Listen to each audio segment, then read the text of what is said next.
Hello viewers, আমি Madhumita. Welcome to মধুমিতার রান্নাঘর।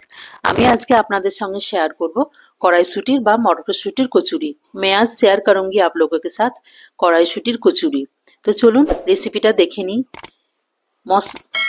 পুর বানানোর সময় এমন কিছু মশলা দিতে হবে যেটা খেতে লাগবে একদম অনুষ্ঠান বাড়ির মতো, এবং ময়দাটা মাখাবার সময় এমন কিছু জিনিস উপকরণ দিয়ে আপনাদের মেশাতে হবে, তাহলে কিন্তু পুরিগুলো হবে একদম খাস্তা, এবং এটা ঠান্ডা হওয়ার পরেও কিন্তু একদম চিমড়ে যাবে না। এখানে আমি নিয়ে নিয়েছি 500 গ্রাম মতো কড়াইশুঁটি বা মটরশুঁটি। তাতে আমি দিয়ে দিলাম 2টো কাঁচা লঙ্কা, দিয়ে देवो এখানে 1 चम्मच मतो मोहरी यानी कि फेनल सीड। मैंने ग्रीन चिली डाल दिया है, फेनल सीड, और साथ में दालचीनी। आप अगर चाहो तो यहाँ पर अदरक भी डाल सकते हो। আপনারা চাইলে আদাটা এখানে দিয়ে একদম পেস্ট করে নিতে পারেন, কিন্তু আমার যেহেতু আদাটা আলাদাভাবে পেস্ট করা আছে তাই আমি এখানে কোনো রকম পেস্ট করব না। পেস্টটা কিন্তু খুব ভালোভাবে মিহি করে একটা স্মুথ পেস্ট তৈরি করতে হবে। यहाँ पर मैंने कढ़ाई ले लिया है। কড়াইয়ের মধ্যে দিয়ে দিয়েছি সাদা তেল এবং সামান্য পরিমাণে ঘি। গরম হয়ে গেলে এখানে দিয়ে দেব কালো জিরে এবং হিং। यहाँ पर मैंने डाला है कलौंजी और हींग। अच्छे से इसको फ्राई करना पड़ेगा। उसके बाद यहाँ पर मैंने डाला है जिंजर पेस्ट यानी कि आदा बाटा। আমি দিয়ে দেব 1 চামচ পরিমাণে। আপনারা চাইলে কিন্তু পেস্টটা তৈরি করার সময়ও আদা দিয়ে করে নিতে পারেন। और मैंने डाला है रंग के लिए कुछ কাশ্মীরি রেড চিলি পাউডার। আমি এখানে কাশ্মীরি রেড চিলি পাউডারও দিয়ে দিয়েছি। ভালোভাবে আদাটা এবং শুকনো লঙ্কার গুঁড়োটা ভাজা হয়ে গেলে এখানে মিক্সিতে যে পেস্টটা তৈরি করে রেখেছিলাম সেই পেস্টটা কিন্তু এখানে দিয়ে দেবো। यहाँ पर मैंने पेस्ट जो बनाकर रखा था उसको डाल दिया, আর হাই ফ্লেমে এটাকে একটু ভালোভাবে নেড়ে নিতে হবে।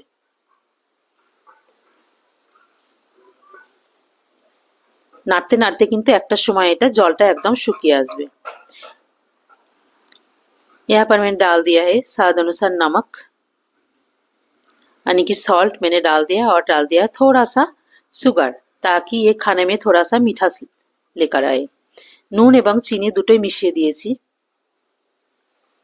তারপর এটাকে হাই ফ্লেমে রেখে কিন্তু অনবরত নেড়ে যেতে হবে, নইলে কিন্তু তলাটা একদমই লেগে যাবে। और यहाँ पर मैंने डाल दिया है सत्तू यानी कि গ্রাম ফ্লাওয়ার। जो रोस्टेड গ্রাম ফ্লাওয়ার होते हैं वो ছাতু আমি এখানে দিয়ে দিয়েছি 2 চামচ মতো। ছাতুটা দিলে কিন্তু এই পুরটা একদম শক্ত হয়ে শুকনো হয়ে যাবে। बस जब ये कढ़ाई छोड़ने लगेगी तब ये পুর हमारा तैयार हो गया है। কড়াইটা ছেড়ে দিয়েছি, পুরটা কিন্তু একদম তৈরি হয়ে গেছে। এখানে আমি একটা ময়দাটা ডো তৈরি করে নেব। তার জন্য আমি দিয়ে দিয়েছি 2 চামচ সেমোলিনা यानी कि সুজি, দিয়ে দিলাম কিছুটা গুঁড়ো করা চিনি, और दिए दिलाम परिमाण मतो सॉल्ट। यहाँ पर मैंने शुगर, सॉल्ट और सूजी यानी कि राभा डाल दिया है। राभा डालने से क्या होता है, ये खस्ता हो जाता है। सूजी देওয়ার জন্য কিন্তু এই কচুরিগুলো একদম খাস্তা তৈরি হবে। अच्छे से मिलाना पड़ेगा। আমি এখানে একটু ঘি গরম করে প্রায় 3 চামচ মতো ঘি গরম করে কিন্তু ঘিটার জন্য ময়াম দিয়ে দেব। सॉरी, यहाँ पर कैमरा बंद हो गया था तो इसीलिए मैंने दिखा नहीं पाया। अगर आप लोग चाहो तो घी की जगह सफेद ऑयल भी डाल सकते हो। আমি এখানে ঘিটা দিয়ে ভালোভাবে ময়াম করে নিয়েছি। আপনারা চাইলে কিন্তু সাদা তেল দিয়েও করে নিতে পারেন, তবে ঘিটা কিন্তু একটু গরম করে নিতে হবে। যখন এইভাবে মুঠ বুঝে এবং ঝরঝর হয়ে যাবে ময়দাটা, তখন কিন্তু ময়দাটা রেডি। তারপর আমি এখানে হালকা কুসুম গরম জল দিয়ে কিন্তু ডোটা তৈরি করব। यहाँ पर मैंने ले लिया है वार्म वाटर, ताकि इस पर जो सेमोलिना है वो थोड़ा सा फूल जाए। এখানে সুজি দেওয়া আছে, সেটা যেন একটু ফুলে যায়, তার জন্য আমি এখানে একটু হালকা কুসুম গরম জল দিয়ে কিন্তু একটা ডো তৈরি করে নেব।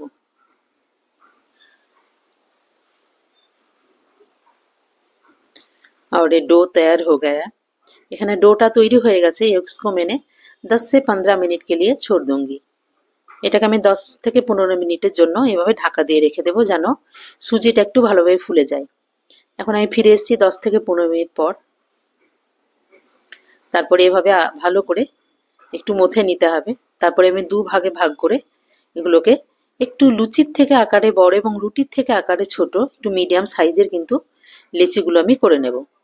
তবে এগুলো पूरी से जो नॉर्मल पूरी हम बनाते हैं घर में उससे थोड़ा सा ज़्यादा बड़ा होगी। এখানে আমি লিচিগুলো কেটে নেব। আর ওদিকে আমার পুরটাও কিন্তু তৈরি হয়ে গেছে।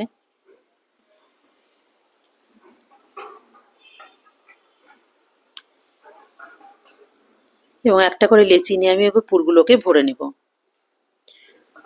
তো পুর কিন্তু খুব বেশি ভরা যাবে না, অল্প পরিমাণেই ভরে নিতে হবে, নইলে কিন্তু বাইরে বেরিয়ে চলে আসবে। এভাবে পুরটা ভরে দিয়ে ভালোভাবে হাতের সাহায্যে কিন্তু মুখটা খুব ভালোভাবে বন্ধ করতে হবে। इकट्ठा करके मुंह को जो है ना वो आके अच्छे से बंद करना पड़ेगा, नहीं तो ये जब फ्राई करूंगी तो वो सारा बाहर निकल आ जाएगा। ভালোভাবে মুখটা বন্ধ করে নিতে হবে, নইলে কিন্তু যখন ভাজার সময় বা বেলার সময় কিন্তু সব বাইরে বেরিয়ে চলে আসবে।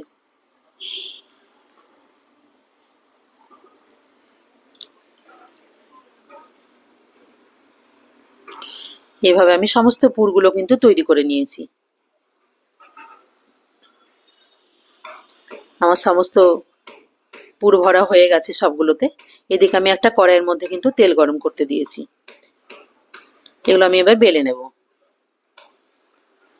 এখানে আমি সামান্য পরিমাণে তেল দিয়ে হাতের সাহায্যে একটু ভালোভাবে প্রেস করে দিতে হবে, যেন ভেতরের যে পুরটা সেটা যেন চারিদিকে ইভেনলি स्प्रेड হয়ে যায়।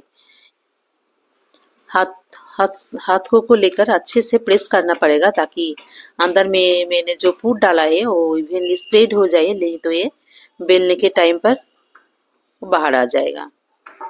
এখানে কিন্তু আমি হালকা হাত দিয়ে আমি প্রেস করছি, একদমই কিন্তু প্রেসার দিয়ে কিন্তু এটা বেলা যাবে না। খুব ভালোভাবে আমি বেলে নিয়েছি এগুলোকে। আমি আরো একটা বেলে আপনাদের দেখাবো, একদমই কিন্তু একটু তেল দিয়ে বেলে নিতে হবে এবং সেটাকে একদমই প্রেসার দেওয়া যাবে না।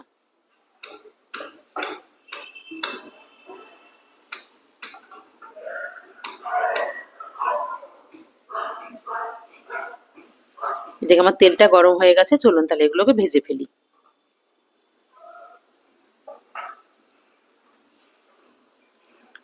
তেলটা কিন্তু আমি মিডিয়াম আঁচে বসিয়ে রাখবো।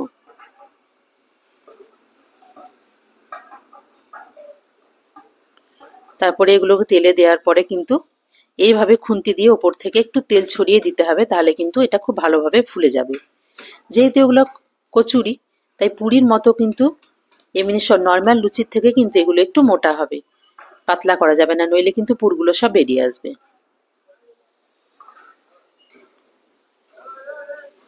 এগুলো খুব ভালোভাবে কিন্তু ভেজে নিয়েছি।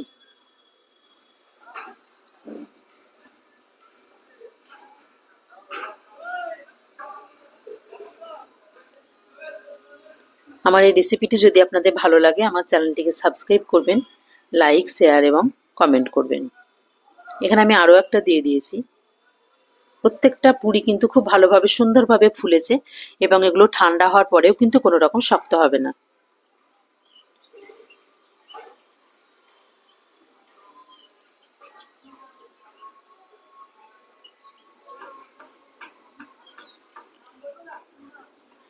ভাজার সময় কিন্তু এগুলোকে মিডিয়াম ফ্লেমেই রাখতে হবে, একদমই হাই ফ্লেমে রাখা যাবে না, নইলে কিন্তু একদম এক পিঠটা পুড়ে যাবে আর অপর পিঠ কিন্তু একটুও ভাজা হবে না। इसको मैंने मीडियम आंच रखकर फ्राई किया है, नहीं तो ये जल जाएगा। मेरी रेसिपी को अगर आप लोगों को अच्छा लगे तो प्लीज़ सब्सक्राइब करना, लाइक शेयर कमेंट करना, ताकि मुझे पता लगे आप लोगों को कैसा लग रहा है मेरी रेसिपी।